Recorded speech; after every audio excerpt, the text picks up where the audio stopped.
Okay, let's dive right into this explainer. I want you to picture the bright, sun-drenched waters of the open ocean. Just a wide, peaceful, cinematic shot, right? Well, just beneath that shimmering, picture-perfect surface operates a high-stakes, incredibly shadowy world of global maritime fraud. We're talking about an entire invisible economy. Heists, phantom ships, and multi-million-dollar illusions, all happening right under our noses every single day. Welcome to the Ocean's Ledger. Now, we are actually skipping our typical agenda today because we need to start with a massive cold open. Cut to December 1979, the MT Salem, a truly massive oil tanker, sets sail from Kuwait. And on board, a staggering $56 million worth of crude oil, officially destined for Italy. But that oil never actually reached Italian shores. Instead, $56 million simply vanished into thin air. So, here's how this utterly audacious operation actually went down. The Salem diverted down the coast of Africa and secretly discharged her cargo in South Africa, completely defying existing sanctions at the time. Then, to hide the evidence, the crew sailed up to Senegal and deliberately scuttled, sank, the ship. But here is the absolute best part, visually speaking. When the crew was quote-unquote rescued from their lifeboats, they claimed they had spent hours fighting a massive, terrifying engine room fire. Yet, they're sitting there in perfectly neat, clean clothes, clutching their passports and nicely packed suitcases.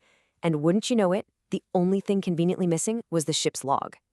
It started as meticulous planning and completely degenerated into a farce. Which brings us to Section 1, defining the illusion, or the actual blueprint of the con. If we look at this like we're scanning a high-tech investigator's dossier, maritime fraud really boils down to one thing: a fundamental breach of trust. According to Section 17 of the Indian Contract Act, fraud relies entirely on deceptive intent. It's the active concealment of facts, suggesting things you absolutely know are untrue, or making promises you never, ever intend to keep. See, in international trade, the entire system relies on honesty between the buyer, seller, shipowner, and bank. Fraudsters simply weaponize that exact trust to illegally obtain money or goods. Moving on to Section 2, let's open up the fraudster's playbook and look at the anatomy of the heist. Picture thousands of bright, primary-colored shipping containers perfectly stacked under a crisp, clear blue sky. They look incredibly secure, right?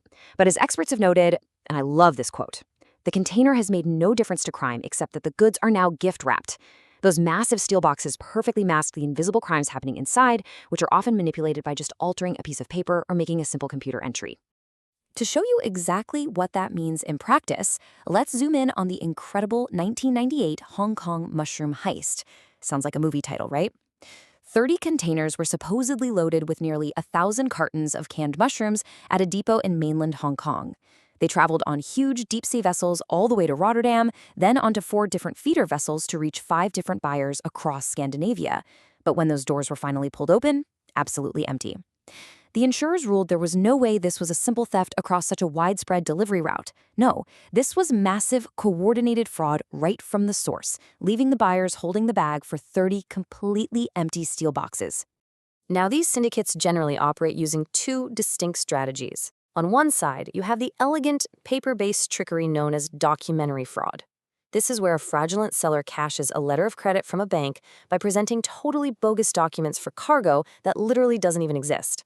On the flip side, you have the sheer, cinematic audacity of phantom ships. We're talking about physical, massive vessels operating out there on the water with completely fabricated registry identities.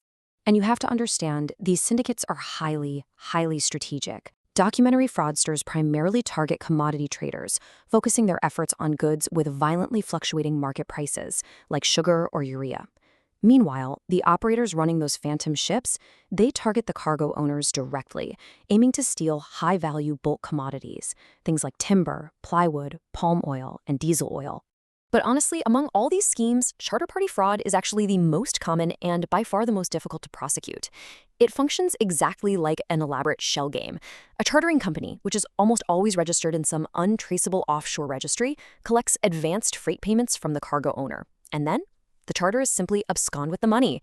They vanish offshore, completely ghosting the situation, leaving the actual ship owner contractually and legally bound to deliver the cargo, often without the financial resources to actually do it. And then, of course, we have hull frauds.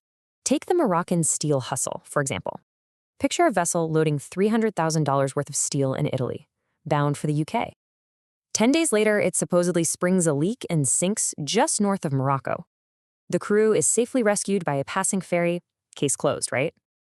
Well, suspicions arose almost immediately. She sank in perfectly calm seas on a beautiful early morning, right in the middle of a busy shipping lane where a rescue was practically guaranteed. Turns out the ship had way outlived its lifespan and was actually previously used for drug smuggling. The crew eventually admitted the whole thing was a setup.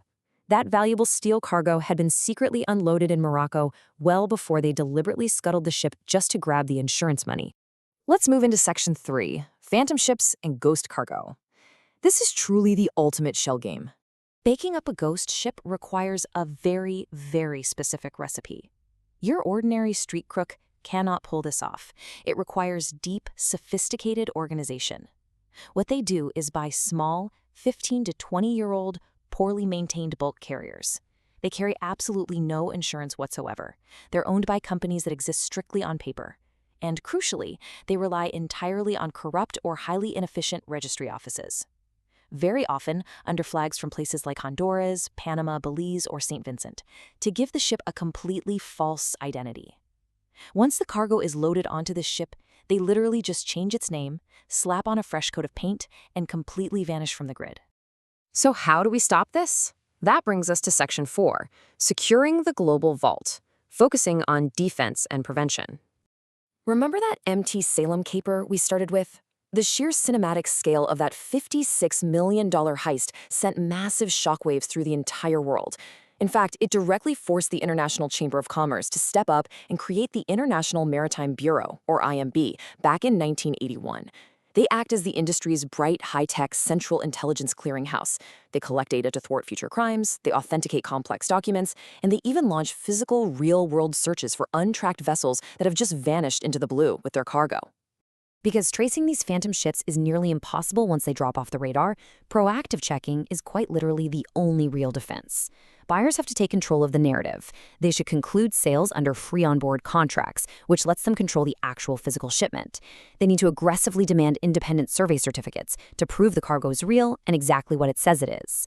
They should require bank performance bonds. And critically, they absolutely must verify the existence of the ship through Lloyd's Intelligence or the IMB. And hey, if you are an exporter in India, for example, you also need to check if the vessel has GIC approval. It's really quite simple. If a ship's ownership looks even slightly suspect, you just walk away.